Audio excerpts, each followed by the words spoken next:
A spirit of fire has taken the form of this giant dragon, making its home in the Elden region. It is said to have served the Spring of Power since ancient times. An old saying goes, the dragon ascends to the heavens as the sun begins to set. But nobody has witnessed this in the current age. The flames that coat its body make it dangerous to go near, but Dinral bears no ill will towards people. This is one of the few instances of dialogue that refer to the three dragon spirits seen in Breath of the Wild and Tears of the Kingdom. Coming from the Hyrule Compendium, it goes over the elemental abilities and passive nature of these creatures. Tears of the Kingdom later expanded upon these three dragons by hinting towards their origins and connections to the Zonai. Whilst their identity is still not known, I do have a theory. In my previous video, I briefly brought up the three dragons and the long lineage connected to the golden goddesses, Dinari and Farore. Most of these have little to no connection to each other besides the names, but let's explore these three immortal dragons. First off, it's abundantly clear they are connected to the Zonai, with dragons being a common motif in their architecture used to represent courage.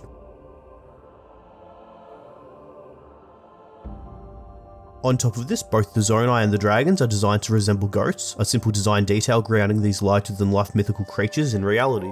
In Tears of the Kingdom, the Zonai devices, the Flame Emitter, Frost Emitter, and Shock Emitter, all resemble dragons, with each one of them sharing a similar horn structure with their elemental counterparts. Also, the Charge set, Ember set, and Frostbite set are all Zonai attire, sharing a similar style to the clothes Sororu, Minoru, and the ancient hero are seen wearing.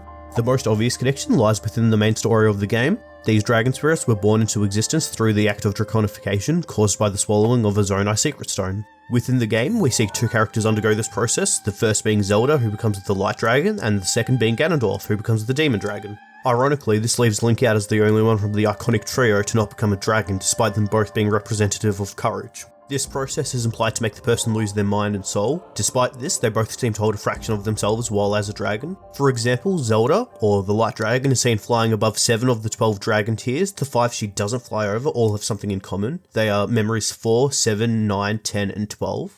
These are Ganondorf's first appearance, where he unleashes a swarm of Molduga, Sonya's death at the hands of Ganondorf, the original sages vowing to oppose Ganondorf alongside Rory, Rory being told by Zelda they are destined to fail at defeating Ganondorf, and lastly Zelda sacrificing herself to restore and return the Master Sword to Link. These memories would all be painful to Zelda, and thus she avoids them in her flight. It could be argued that memory number 9 could be considered hopeful, as the 4 races willingly join the fight against Ganondorf. However, if we view this from Zelda's perspective, at this point she would already know that they only managed to seal away Ganondorf as opposed to killing him, as seen in the next chronological memory, where she warns Rory of their inevitable failure. It is also worth noting that she flies above Hateno village, the town she and Link chose to reside in after the events of Breath of the Wild. Although likely a coincidence, she also flies over the third memory of Breath of the Wild, titled Resolve and Grief. In case you have forgotten, this is the one that ends with Zelda asking Link about his proficiency with the Master Sword and whether or not he can hear the voice that resonates within the blade. I bring this up as it seems as if Zelda is questioning if her sacrifice to get the sword back to Link was worth it, and if Link is capable of wielding the sword to its full potential, as it's implied that Link didn't use it between the events of these two games. I could just be reaching, but I thought it was still worth bringing up. The Demon Dragon fight takes place in the skies above Hyrule Field. It was most likely chosen just as a cinematic location for the fight, but it is also directly above the location where you fight Dark Beast Ganon, the cinematic final boss of Breath of the Wild.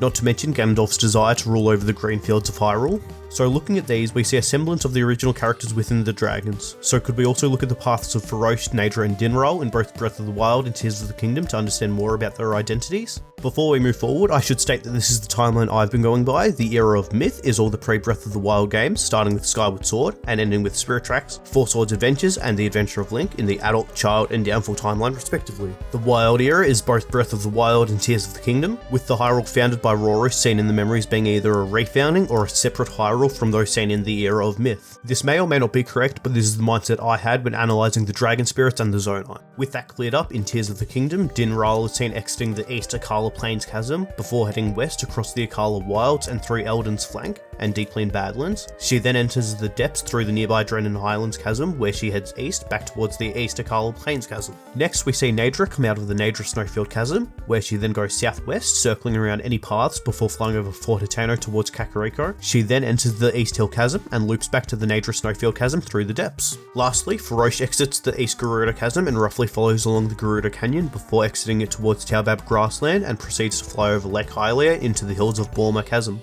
And due to the layout of the depths, she has to circle south around Lake Hylia towards the South Lome Depths Labyrinth. She then returns to the East Gerudo Chasm. I find it interesting that all of them are seen entering the depths. It was most likely chosen just to be a cool sight to see when they are both down there and entering and exiting, but I believe there are lore implications to this, as well as it being hinted towards in Breath of the Wild.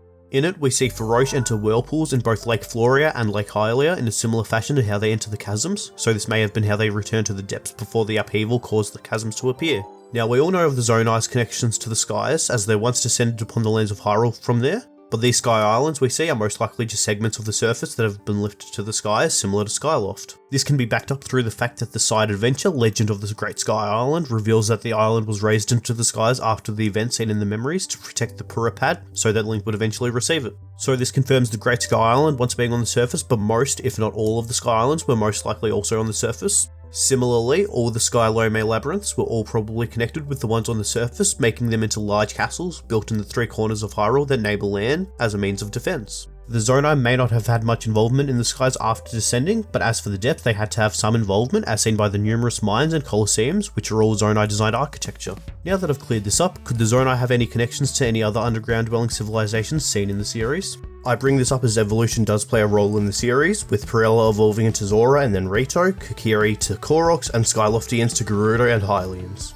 Starting with Skyward Sword, we meet the Gorons as well as the Mogma. While it is possible the Gorons could live amongst their evolved counterparts, as seen by the Rito and Zora, they seem to be a constant in the series, appearing in the most entries with minimal changes. Mogma are more likely, as there are statues located in the depths that appear to resemble them, but the time gap between Skyward Sword and Tears of the Kingdom feels too large for it to be logical. The Minish Cap has the mountain dwelling Picori, but Picori as a whole are more connected to forests than mountains, so I also don't think they would be connected. And then we have the Subrosians, the cloak-wearing underground dwelling civilian seen in Oracle of Seasons and linked games of Oracle of Ages. They may not have much to link these two together, except when we look at the meanings of their names. Zonai is an anagram of Nazo, the Japanese word for mystery, and the Japanese name for the Subrosians is Ura, meaning secret. Now, if you watched my previous video, you'd remember that I brought up the amount of Link's Awakening inspired names, as well as Eventide Island possibly hinting towards its remake that later came out after Breath of the Wild. Then again, in 2021, Skyward Sword HD released, which you could connect to Tears of the Kingdom's heavy usage of the Sky Island, at least for the marketing of the game. This is backed up by the fact that the Skyward Sword HD reveal trailer and the reveal of the Sky Islands in Tears of the Kingdom both came out in the E3 2021 Direct, less than 3 minutes apart. We can use the same mindset of Nintendo setting up future games to search for any connections to the Oracle games in Tears of the Kingdom. First, they also have a fair number of locations that reference them.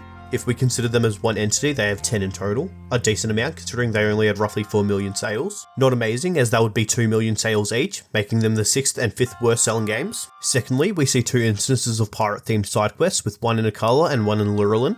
The Lurelin side quest is one of the more memorable side quests, at least in my opinion, and is comparable to the Eventide Island side quest from Breath of the Wild. Now, the obvious connection of pirates to other games would be Majora's Mask, Wind Waker, Phantom Hourglass, or Skyward Sword, but in the nearby Cape Kale's cliff-based cave, we see yet another pirate ship. However, instead of the normal Bokoblins and Moblins, this one consists of Stalkoblins and Stalmoblins. I believe this to be a callback to the Skeleton Crew seen in the Oracle games. They are an important group of characters that have a quest required to access the 7th dungeon in Seasons, and also play an important role in the story of Ages. Lastly, and most importantly, horses. An amazing, yet minor mechanic in Tears of the Kingdom is that horses befriended in Breath of the Wild got transferred over with the same name, stats, and appearance. Not the most groundbreaking feature, stuff like this was even planned back in 1998, with Rare's stop and swap feature, despite it getting scrapped. But I believe this horse transferring implementation was to set up the foundation for the linked game mechanic for a remake of the Oracle games, reusing the same engine from the Link's Awakening remake. If you don't remember or haven't played them, you could essentially take a code from one game and input it into the other to unlock bonus quests, items, bosses, character interactions, or even an extended story. Coincidentally, these games also have 3 characters all named after the 3 golden goddesses: Din, the Oracle of Seasons, Nehru, the Oracle of Ages, and Farore, the Oracle of Secrets. I'd like to propose the idea that Nintendo may potentially retcon the 3 oracles into becoming the 3 dragon spirits, and that the Subrosians may be the ancestors to the Zonai. This idea may be a huge reach and seem outlandish, and I agree. This was just for a bit of fun, and I'm still like 90% certain the next Zelda remake will be the Oracle games. I look forward to you all calling me a complete idiot in the comments, but thank you for watching, and I hope you enjoyed. I would also like to say thank you for the support on the previous video. 11,000 views was not something I'd ever imagined. I expected 200-300 at most, because I'm just a random idiot talking about a game that he likes, but I'm glad you all liked it, and I'll hopefully make a few more of these.